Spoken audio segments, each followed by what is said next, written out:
जो जहां बैठे हैं अगर उनको सेवा करने का मन करे तो आगे आने की आवश्यकता नहीं, वही सेवा कर सकते हैं। आओ सही, जय हो।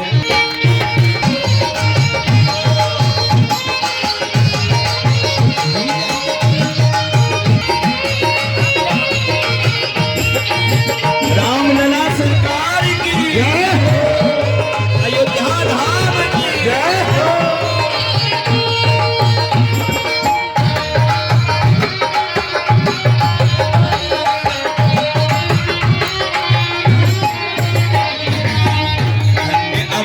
धन्य राजा दशरथ, धन्य अवधपुर धन्य राजा दशरथ, धन्य अवधपुर धन्य राजा दशरथ, धन्य अवधपुर धन्य राजा दशरथ, धन्य धन्य धन्य धन्य कौशला मैया अवधपुर जय बधैया, रघुरैया अवध में बाजे बधैया, बाजे बधैया बाजे बधैया बाजे बधैया बाजे बधैया बाजे बधैया बाजे बधैया, किसको किसको प्रसन्नता है, किनको किनको प्रसन्नता है राम जी के आए की। हमारे राम जी बड़े सीधे साधे हैं, गाँव से कछु जे टेढ़ो है ये सब सीधो कर देगो। याद है दोनों हाथ ऊपर उठाए सीधे हो। प्यारी प्यारी बोले प्यारी प्यारी बोले तुम की प्यारी प्यारी बोल हंसी हंसी बोल।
जन्म लियो रघुरैया अवधपुर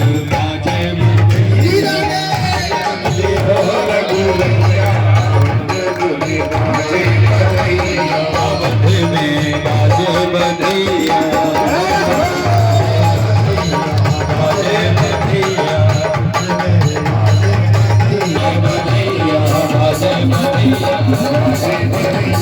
बाजे बधैया बाजे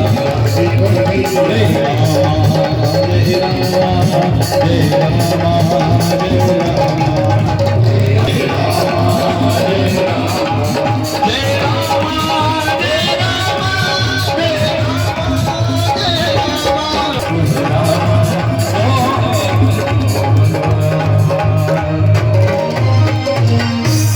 जय जय श्री राधे।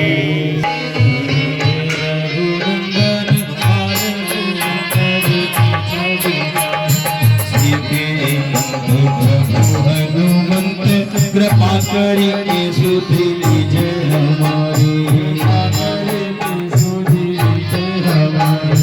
भक्तों की कामना पूरी करो प्रभु, भक्तों की कामना पूरी करो प्रभु, भक्तों की कामना पूर्ण करो प्रभु।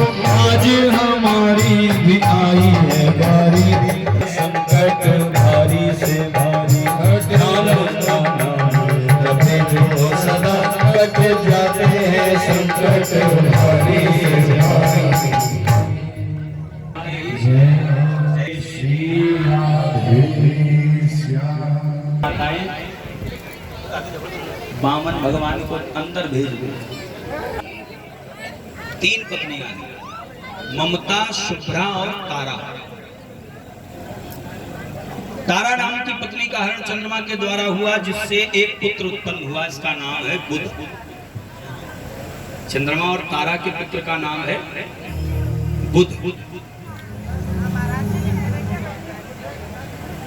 बुध के द्वारा इला नाम की राजकुमारी के माध्यम से पुरुरवा का जन्म हुआ। बुध के पुत्र का नाम हुआ पुरुरवा। उर्वशी नाम की अप्सरा के माध्यम से 6 पुत्र उत्पन्न हुए। ये जो उर्वशी है ना, आकांक्ष है, थोड़ा सरकता हुआ है।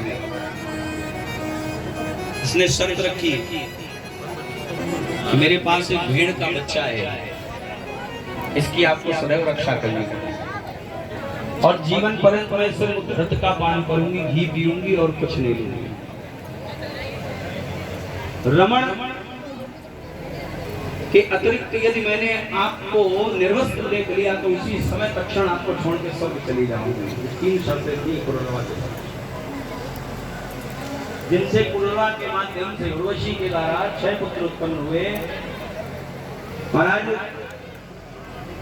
इन्हीं उर्वशी को पुनः स्वर्ग में लाने के लिए इंद्र ने छल किया,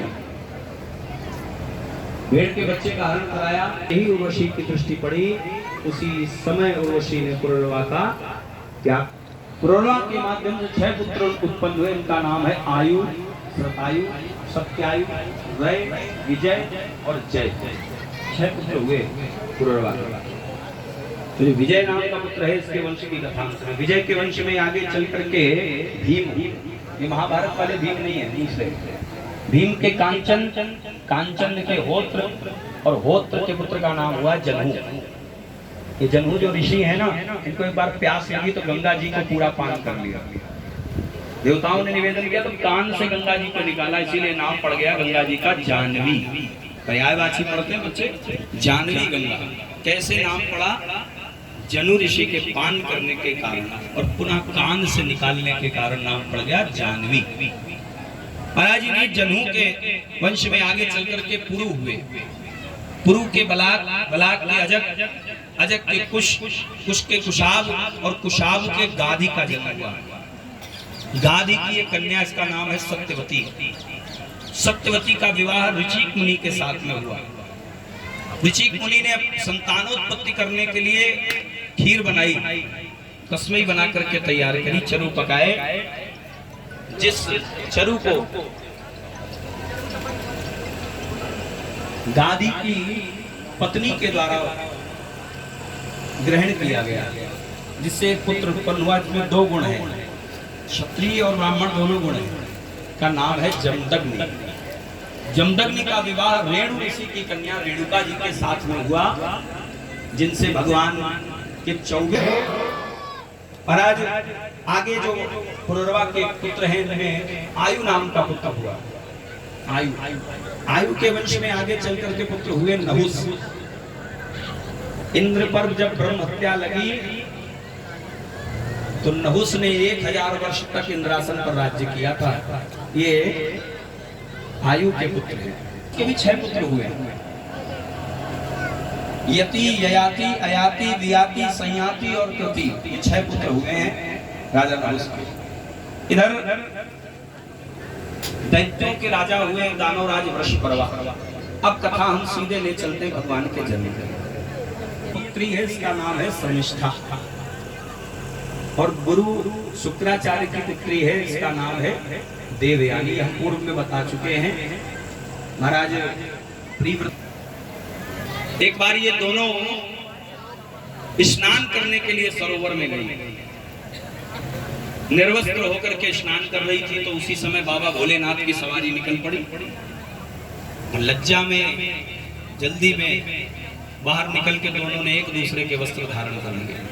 अच्छा, देवयानी को कोई कष्ट नहीं हुआ क्योंकि ब्राह्मणी, परंतु राजकुमारी को बड़ी पीड़ा हुई कि हमारे राजसी वस्त्र इसने दासी ने कैसे पहन लिए। झगड़ा हो गया। झगड़ा इतना बड़ा कि शर्मिष्ठा ने देवयानी से अपने वस्त्र छीन लिए और निर्वस्त्र अवस्था में कुएं में धक्का दे दिया। राजमहल चली आई। ये देवयानी वही कुएं में पड़ी हुई है।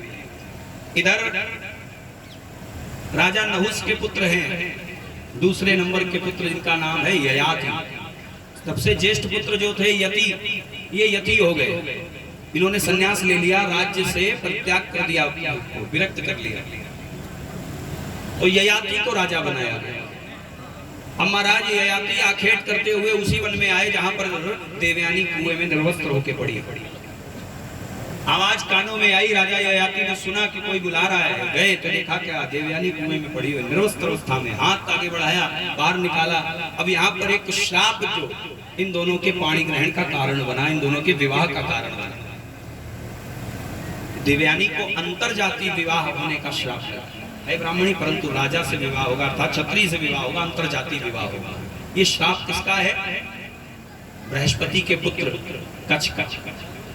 देवगुरु बृहस्पति के पुत्र हैं, इनका नाम है कच्छ। एक बार शुक्राचार्य जी से मृत संजीवनी विद्या सीखने के लिए गए गुप्त रूप से, और जैसे ही कच्छ को देवयानी ने देखा तो मोहित हो गई।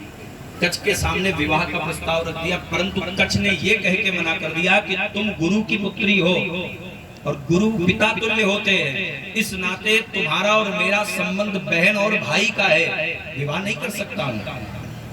परंतु देवयानी को क्रोध आ गया, और क्रोध में देवयानी ने कच्छ को श्राप दे दिया, मेरा प्रणय निवेदन स्वीकार करते हो, मैं तुम्हें श्राप देती हूँ, जो विद्या सीखने आए हो ना, समय आने पर वो विद्या तुम भूल जाओ। कच्छ को भी क्रोध आ गया। मैया, कच्छ ने भी श्राप दे दिया कि जाओ, वासना में इतनी अंधी हो चुकी हो, संबंधों का बोध नहीं है, तुम्हारा अंतर जातीय विवाह होगा। जो है ना, विवाह का कारण बन रहा है। राजा ययाति ने देवयानी को बाहर निकाला, लेके राजमहल पहुंचे। चर्चा हुई कि समिष्ठा के द्वारा ये घृणित कार्य किया गया। विवाह संपन्न हुआ देवयानी का और ययाति का, और समिष्ठा को दासी बना के। अब ये समिष्ठा जो है तो राजकुमारी, परंतु बन के दासी पहुंच गई। इधर राजा ययाति के द्वारा देवयानी के माध्यम से 2 पुत्र उत्पन्न हुए, यदु और तुर्वसु। और दूसरी ओर राजकुमारी के ऊपर भी राजा ययाति को मोह हो गया, जिनसे 3 पुत्र उत्पन्न हुए राजा के, द्रुहु, अनु और पुरु। राजा ययाति के 5 पुत्र हुए, और ये 5 पुत्र जो है ना, इन्हीं से 5 वंश भारतवर्ष में चले हैं। यदु जो नाम का पुत्र है, यदु से यदुवंश हुआ। तुर्वसु नाम के पुत्र से यमन वंश हुआ। द्रुहु नाम के पुत्र से भोज वंश हुआ।